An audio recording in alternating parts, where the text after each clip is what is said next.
Welcome to After Dusk with Dawn Piercy, where we're not afraid to talk about things that go bump in the night, with special guest co-host and so much more. We're bringing you the facts versus fiction and the history of it all. Remember, it's always darkest before dawn. Tune in every Wednesday at 10:30 and get your bite. Picking up where we left off on After Dusk with Dawn Piercy with a continuation from last week. Get your bite on. Feeling that if you continue to market yourself really well, I have a feeling it has to do with more and more sponsors. You're gonna end up getting sponsors for your show. That would rock. That will pay. Good. And as a matter of fact, you're eventually going to be getting a lot of big time personalities on your show. Heck yeah. And so I know it's great when, I'm able to bring to the forefront to their fans them, and not just what they do, but them. And maybe they can say something that someone will listen to. Right, because each individual of the world has an interesting story to tell about their life. Even though they think that their life sucks or life is boring, but every individual does have stories.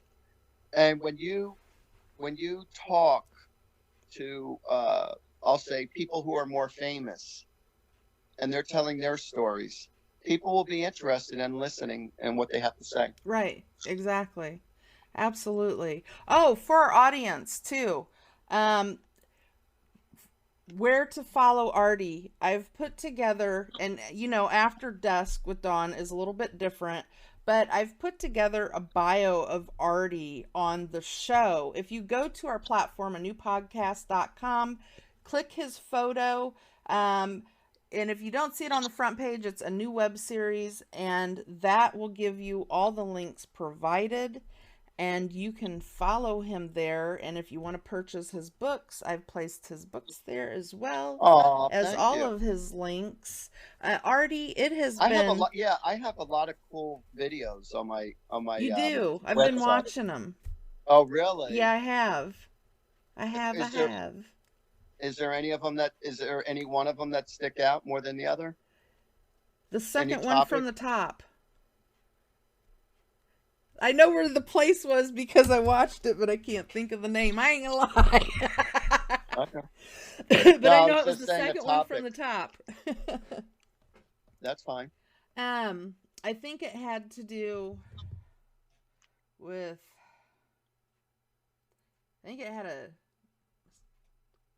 You were talking about what it was like to be a psychic medium. Mm-hmm. I think that's the name of the video. What it's like to be a psychic medium. That one. Okay. I knew it was on the tip of my tongue, and I was like, "Oh, come on, memory. You want to work. Work." I have a lot of videos. I had a lot of fun writing down. I had a lot of fun creating those videos, and I would write topic after topic after topic, and I would just look at the topic, and I didn't look into the camera and saying words verbatim. I just did it from my heart. So whatever the topic was that I would think of, I would jot it down, and then I would just start talking about the topic, and it would last about 5 minutes or whatever. Well, that's how you get it done. I mean, really, right. To be honest, there's no other way to really do it. So if there is one thing that you want to say to the world, what would it be?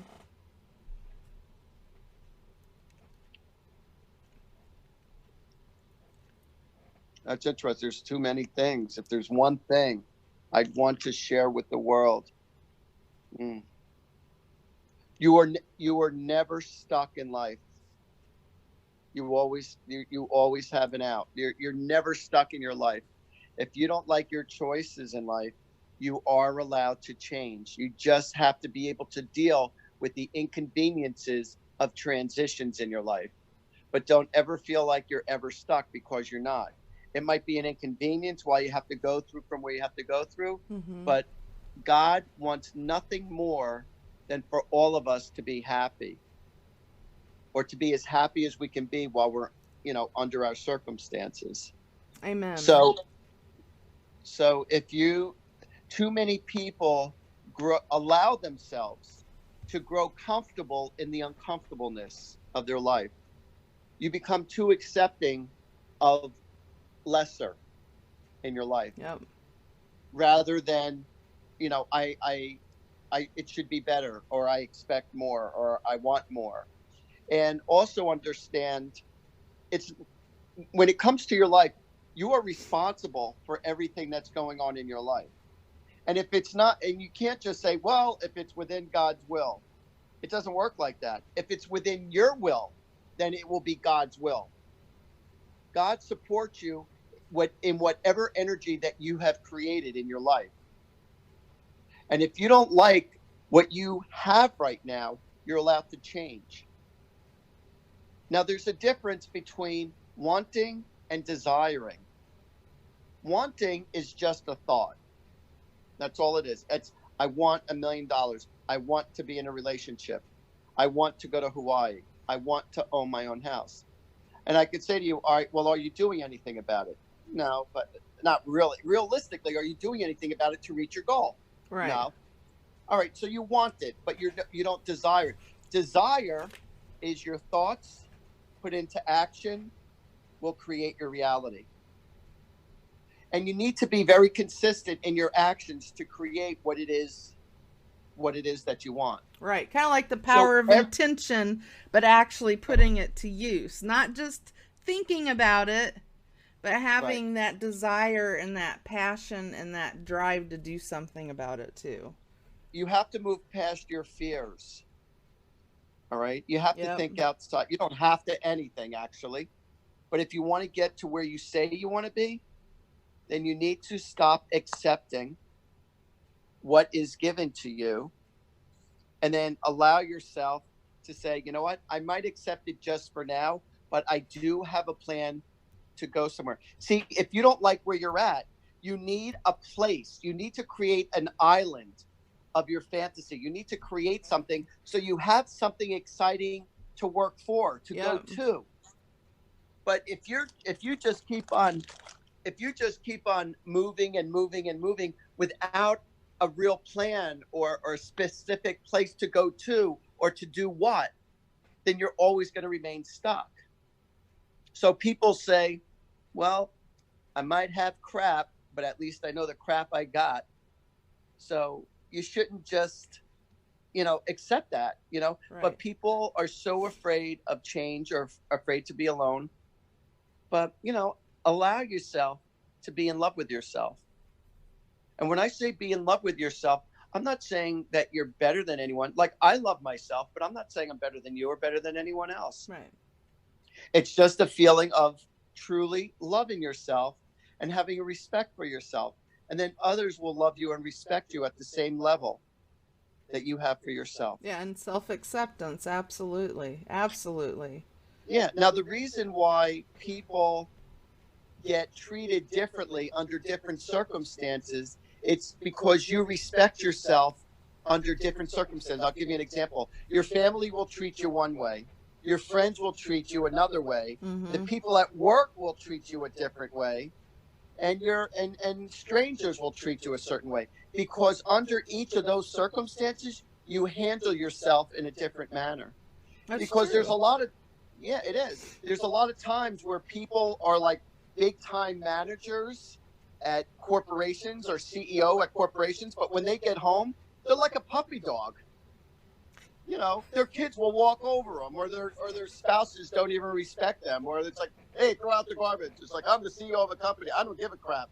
You do this, you do that, because it's how you treat yourself under different circumstances. Okay. Then people will respect you how you respect yourself. Okay. And then the people who don't respect you in the way that you respect yourself, then it's your choice to say, you know what? I don't want you in my life. I don't need to share my life with your life. It's Right. not necessary. It's not necessary to hang on to every single relationship in your life. regardless of who it is, if they're not serving a positive purpose. You in know your what? life. You're right. I explain that like this. People are like leaves in different seasons. You have leaves that become a part that help fertilize you and help grow, right? Into who Right. you are. It helps nurture your own soul, your soil, Right. okay? You have leaves that flutter and fly away. They just go away with the wind. They're just there momentarily. And you have leaves that crunch under your feet. That those things don't work out too well. Those people just aren't there. And Right. then you have these leaves that aren't crunchy, okay? And they'll stay there for a while and help fertilize, and then they eventually get blown away with the wind. So I just kind of look at it like that. That's a very interesting concept. Mm-hmm. The leaves I of like. time, seasons of change. That's right. Yeah, Uh, absolutely. There was a song that just came into my head, but I forgot. Damn, there's a song in my head. I was trying to sing it, but it's just like it's there at the tip of my brains, and I can't think of it. Maybe Seasons have come. Yeah. Damn, oh wow, you would have been impressed if I was able to remember the damn song. Well, It's if like you I have the remember whole- it, you know you're gonna have to let me go. You're gonna be like, I remember the song. I remember the I'm gonna song. call you I'm gonna call you 2:00 in the morning. Dawn, guess what? I remember the song. I'd be up because I'm an insomniac anymore. I'm telling you what. So what? I want to ask you too, before we end this episode, being that we are now moving in, okay, for our audience. After this episode, we have 11 more episodes for the second season for you. So you're going to have to stay tuned. It's the history of gods and goddesses. And not just the history, but also the ancient history of them. And as well as, were they just mere humans? They were born here on Earth. They actually walked on Earth. They were kings and they were queens and la-da-da-da-da. What's your take? Nobody really knows because we weren't there. But what people say and what they document, show that they lived and they walked this earth. Artie, what do you think about gods and goddesses? And what's your take on it? I don't put my energy towards God and goddesses. I like, just from that perspective, I'm not saying that doesn't exist. Right. Like, I believe in angels. I believe in the Holy Spirit. I believe in God. I do believe angels 100% walk this earth. Gods and goddesses, I'm going to be honest with you. It's like, to me, it's like astrology. I love astrology. I appreciate astrology, but I don't know the details of it. Right. So the energy of gods and goddesses, I'm not familiar with. Okay. And I'm not saying that I don't believe in it, and that I'm not saying anything negative about it at all. Mm-hmm. It's just that it's unfamiliar territory, just like astrology is. Like, I appreciate astrology when it's, answered, right. to, give me the answers, but I don't understand the extreme dynamics behind the scenes with it all. And see, for me, I look at them as people, maybe because some of them are actually on my family tree, and I was like, well, what are they doing there? I thought they weren't real people, Artie. I thought they were just something that people's like, mythical and all this kind of stuff. And then I'm looking at it, and the papers are there, the paper trail's there, and I'm like, what on earth is going on? These were actually real people, and they were born of humans. And I'm sitting there thinking, what are these people thinking? Why are these people worshiping them? Why are they worshiping my ancestors? And I was just like, it was kind of mind blowing for me. So I was like, I got to do a show on that. That's interesting. Yeah. No, I have a friend of mine. She literally sees and communicates to fairies. They appear Oh to my her. gosh, I'm going to be covering that. I love fairies. You have to introduce me to her because for season 3, I'm going to be doing fairies. And I've seen them before. No lie. Yes. No, I have witnesses. I was there with other people. I seen a fairy. I don't know if it was a fairy. It didn't look like a fairy, but I thought it was like a walking stick at first, or a praying mantis. And then I got to looking at it, and it turned its head and it looked at me, and it had black eyes, and it had kind of a flat mouth and a tuft of hair on its head. long Where skinny were you? arms with fingers. Where were you physically? I was Where were you physically at the time? in the forest walking. Yeah, that's where she sees them. That's where she sees them. Okay, that's where I seen it too, and it had the long legs and the little knobby knees, even the toes, and it was hanging onto the branch, and it had like insect wings. And then it looked at me and it goes, eh, and I was like, ah, and I was like, oh. And then another time that I was there, my camera accidentally went off while I was walking, and it got me at this horrible angle. I'm like, but there's one on my face, and it's a purple orb, and it's in the shape of the fairy. Oh wow! Sitting right on going right in front of my face. So I can't wait to cover that. But that's a whole nother season, everybody. So you're gonna have to wait.